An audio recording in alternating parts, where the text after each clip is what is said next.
اور P T I کو عملی طور پر مکمل مفلوج کر دیا جائے تاکہ وہ الیکشن کیمپین نہ کر سکے، اور دوسری جانب یہ ٹاسک بھی ان کو دیا گیا کہ جو کنگز پارٹیز ہیں، مثال کے طور پر جہانگیر ترین کی جو ایک کنگز پارٹی بنائی گئی تھی، اسی طرح پرویز خٹک کی ایک کنگز پارٹی بنائی گئی تھی، تو پلان یہ بنایا گیا کہ ان پارٹیز کو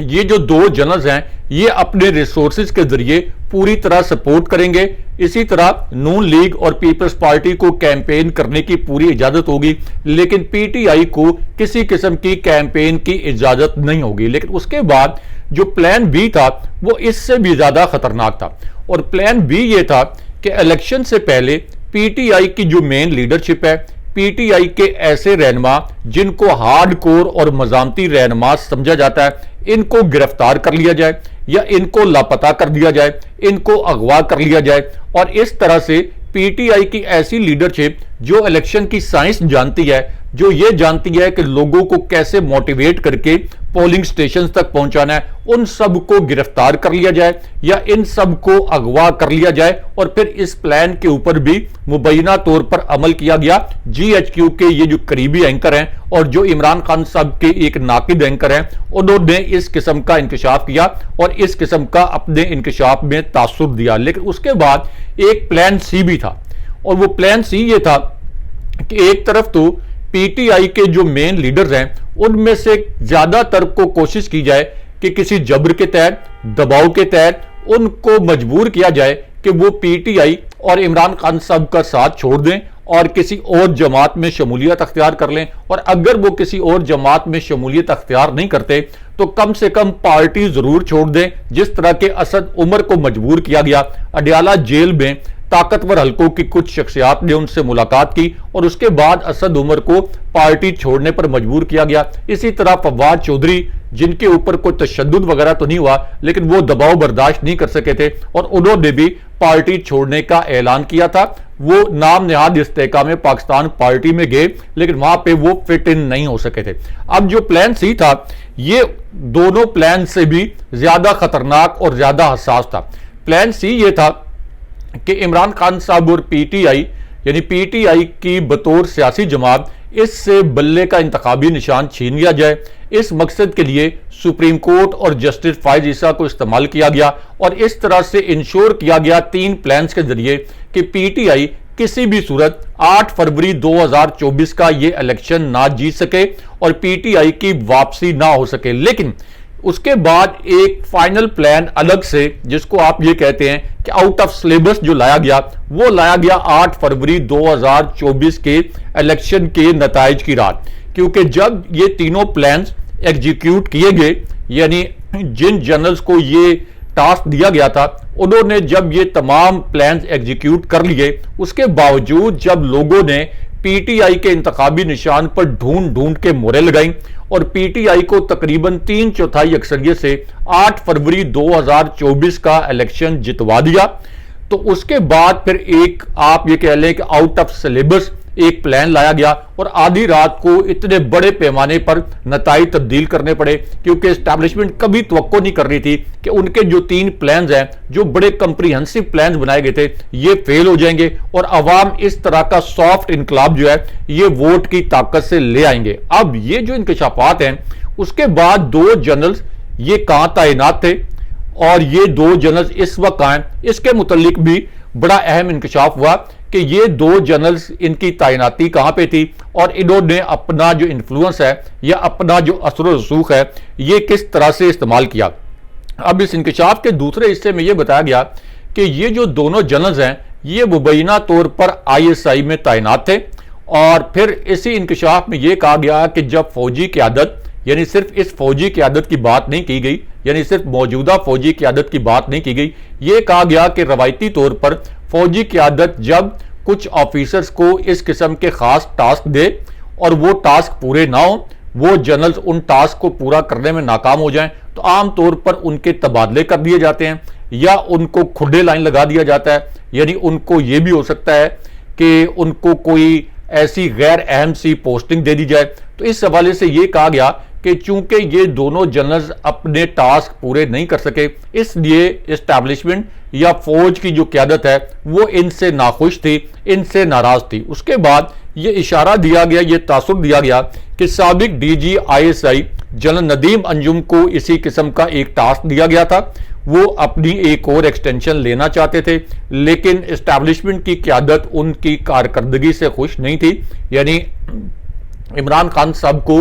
ہرانے میں ناکامی کے حوالے سے ان کی کارکردگی سے مبینہ طور پر خوش نہیں تھی، اس لیے جنرل ندیم انجم کو ایک اور ایکسٹینشن نہیں مل سکی۔ اس کے بعد مبینہ طور پر ایک اور جنرل کا ذکر کیا گیا یا ان کی جانب اشارہ کیا گیا، اور یہ ایک ایسے جنرل صاحب ہیں جن کے متعلق عمران خان صاحب اپنی تقریروں میں کئی مرتبہ ان کا نام بھی لے چکے ہیں۔ تو یہ کہا گیا کہ اسٹیبلشمنٹ مبینہ طور پر ان کے ساتھ بھی ناراض ہے، اور پھر یہ بھی کہا گیا انہی اینکر کی جانب سے کہ شاید یہ تبدیلیاں اس سے بھی پہلے ہو جاتی، لیکن ان تبدیلیوں کو کچھ عرصے تک اس لیے روکا گیا تاکہ یہ تاثر نہ بنے کہ فوج نے کوئی اپنے پلانز کی ناکامی کی صورت میں یہ فوری طور پر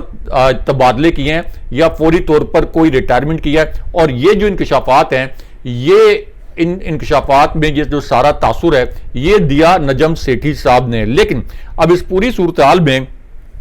پاکستان کے سب سے بڑے انگریزی اخبار میں army chief general Asim Munir اور عمران خان صاحب کے متعلق بھی ایک انتہائی اہم نوعیت کی خبر شائع کی گئی ہے۔ اس خبر کے دو نکات مختصراً بتاتے ہیں، اور یہ ایک خبر اگر اس خبر پر عمل درآمد ہو جائے یا جو کچھ اس خبر میں بتایا گیا ہے اگر اس خبر کے الفاظ پر جایا جائے تو پاکستان کا پورا سیاسی منظرنامہ جو ہے یہ الٹ کر رہ سکتا ہے۔ اس خبر کے دو نکات مختصراً آپ کو بتاتے ہیں۔ اب اس خبر میں جو کہ پاکستان کے سب سے بڑے انگریزی اخبار میں شائع کی گئی، اس کے پہلے نقطے میں یہ کہا گیا کہ اگر عمران خان صاحب فوجی قیادت کے حوالے سے دو باتیں مان جائیں، صرف دو باتیں مان جائیں، تو اس صورت میں عمران خان صاحب دوبارہ پرائم منسٹر بن جائیں گے، خان صاحب دوبارہ وزیر اعظم بن جائیں گے، اور اس بات پر اس خبر کے مطابق اسٹیبلشمنٹ یا فوجی قیادت راضی بھی ہے۔ لیکن یہ دو باتیں کیا ہیں اور کون سی دو باتیں اسٹیبلشمنٹ خان صاحب سے منوانا چاہتی ہے، اس کے متعلق بھی ایک دلچسپ انکشاف کیا گیا اسی خبر میں۔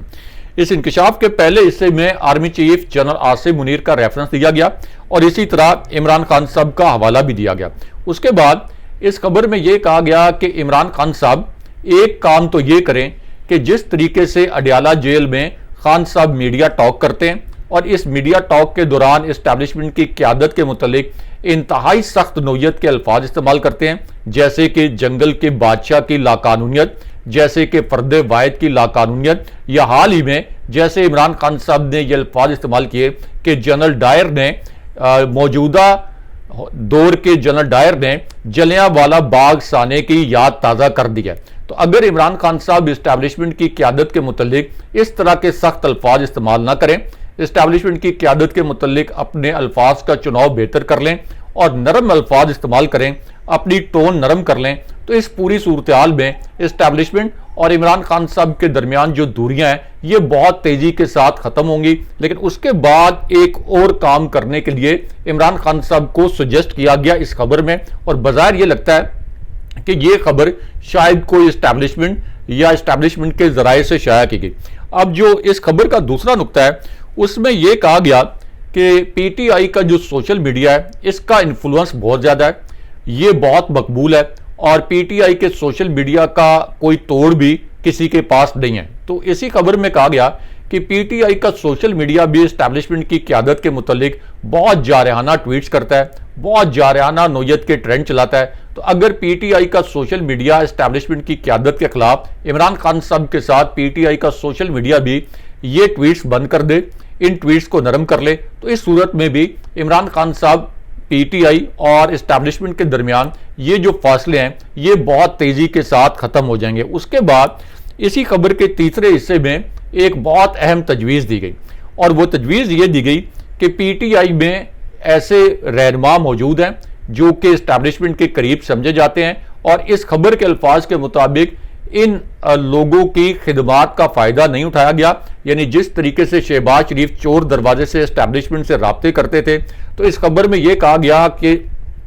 پی ٹی آئی کے اندر جو اسٹیبلشمنٹ کے قریب قربت رکھنے والے جو پی ٹی آئی کے رہنما ہیں ان کو استعمال کیا جائے اور اسٹیبلشمنٹ کے ساتھ مذاکرات کیے جائیں، اسٹیبلشمنٹ کے ساتھ اس خبر کے الفاظ کے مطابق محاذ آرائی کی پالیسی ترک کی جائے، تو پھر عمران خان صاحب اور پی ٹی آئی فوجی قیادت کے اتنے قریب آ جائیں گے یا یہ فاصلے اتنی جلدی ختم ہوں گے کہ نون لیگ اور پیپلز پارٹی کی سیاست اور ان کی حکومت ہمیشہ کے لیے ختم ہو سکتی ہے۔ یہ جو خبر ہے یہ پاکستان کے سب سے بڑے انگریزی اخبار میں شائع کی گئی، لیکن یہاں پہ army chief general Asim Munir اور عمران خان صاحب کے متعلق الگ سے ایک بڑی بریکنگ نیوز سے آپ کو آگاہ کرتے ہیں، اور عمران خان صاحب کے 3 انکشافات جنہیں پاکستانی میڈیا نے مکمل طور پر سنسر کر دیا، یہ تینوں انکشافات مختصراً آپ کے سامنے رکھتے ہیں۔ اب عمران خان صاحب نے اپنے پہلے انکشاف میں army chief general Asim Munir کا ریفرنس دیا،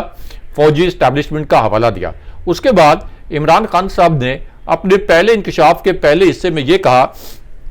کہ فوج کی ایجنسیوں کا اصل کام تو یہ تھا کہ یہ دہشت گردی کا خاتمہ کرتے، یہ دہشت گردوں کا صفایا کرتے، لیکن ان کو پی ٹی آئی کے پیچھے لگا دیا گیا، جس سے فوج جیسے قومی ادارے کا جو تاثر ہے یہ تاثر تباہ ہو رہا ہے۔ اس کے بعد عمران خان صاحب نے اسٹیبلشمنٹ کی قیادت اور army chief general Asim Munir کا حوالہ دیا۔ عمران خان صاحب نے کہا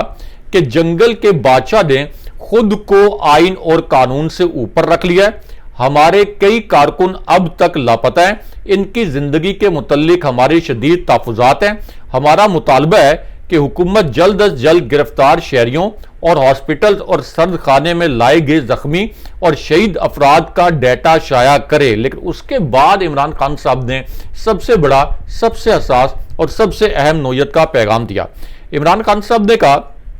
کہ اسلام آباد میں پختونوں کو نسلی بنیاد پر نشانہ بنایا جا رہا ہے۔ میں اپنی قوم کو ہدایت کرتا ہوں کہ حکومتی شر پسند عناصر کی کسی بھی کوشش کے باوجود آپ نے متحد رہنا ہے اور ہم سب کو کسی بھی نسل سے بالا تر ہو کر صرف پاکستانی بن کر رہنا ہے۔ لیکن اس کے بعد خان صاحب نے اسٹیبلشمنٹ کی قیادت کو آخری اور حساس پیغام دیا۔ خان صاحب نے کہا کہ 26ویں آئینی ترمیم کے ذریعے عدلیہ کو مکمل طور پر اپنے زیر کر لیا گیا ہے۔ ایک شخص کی بادشاہت کا تسلسل قائم کرنے کے لیے 10 سال تک ملک میں آمریت نافذ کر دی گئی ہے۔ لیکن یہاں پہ اسلام آباد میں ایک اور دھرنے کے متعلق جو ایک بریکنگ نیوز آئی ہے، اس بریکنگ نیوز سے اپنے ویورز کو آگاہ کرتے ہیں، کیونکہ اسلام آباد میں جس قسم کی خون ریزی کی گئی، جس طرح سے پی ٹی آئی کے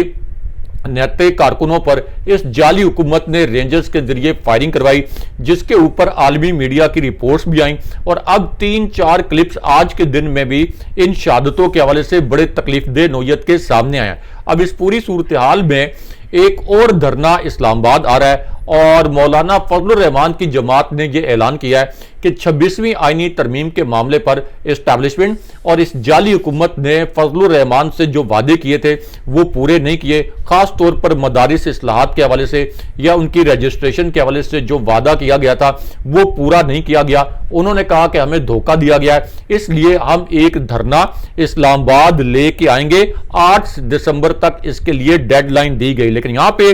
سپریم کورٹ سے عمران خان صاحب کے متعلق جو سب سے بڑی اور سب سے اہم نوعیت کی بریکنگ نیوز آئی ہے، اس بریکنگ نیوز سے اپنے ویورز کو آگاہ کرتے ہیں۔ یہ آج کی سب سے بڑی اور سب سے اہم نوعیت کی خبر بن گئی ہے، کیونکہ اب 9 مئی کے حوالے سے ایک بہت بڑی اور اہم نوعیت کی خبر سپریم کورٹ سے آئی ہے۔ اس خبر کے 2 نکات مختصراً آپ کو بتاتے ہیں۔ اب سپریم کورٹ سے ایک بڑی بریکنگ نیوز تو یہ آئی ہے کہ انتخابی دھاندلی کے خلاف عمران خان صاحب کی جو درخواست تھی اس کو سماعت کے لیے مقرر کر دیا گیا، لیکن اس کے اندر ایک ٹوسٹ ہے، اور وہ ٹوسٹ یہ ہے کہ دھاندلی کے متعلق یہ جو درخواست ہے یہ اصل میں 7 رکنی بینچ 11 دسمبر کو سنے گا، اور اس 7 رکنی بینچ کی سربراہی جسٹس امین الدین کریں گے، جن کے متعلق سب کو پتا ہے کہ وہ سمجھوتا کیے ہوئے ہیں۔ لیکن یہاں پہ 9 مئی کے حوالے سے بھی سپریم کورٹ سے ایک بہت بڑی اور اہم نوعیت کی خبر آئی ہے۔ اب 9 مئی کے حوالے سے عمران خان صاحب اور پی ٹی آئی نے جوڈیشل کمیشن تشکیل دینے کے لیے ایک درخواست دی تھی، اور خان صاحب نے اس کے بعد یہ اعلان کیا تھا کہ اگر جوڈیشل کمیشن کے تشکیل دینے کے حوالے سے ہمارا مطالبہ پورا نہ کیا گیا تو اس صورت میں ہم 14 دسمبر سے سول نافرمانی کی ایک تحریک چلائیں گے۔ اب اس پوری صورتحال میں ثانیہ 9 میں جس کو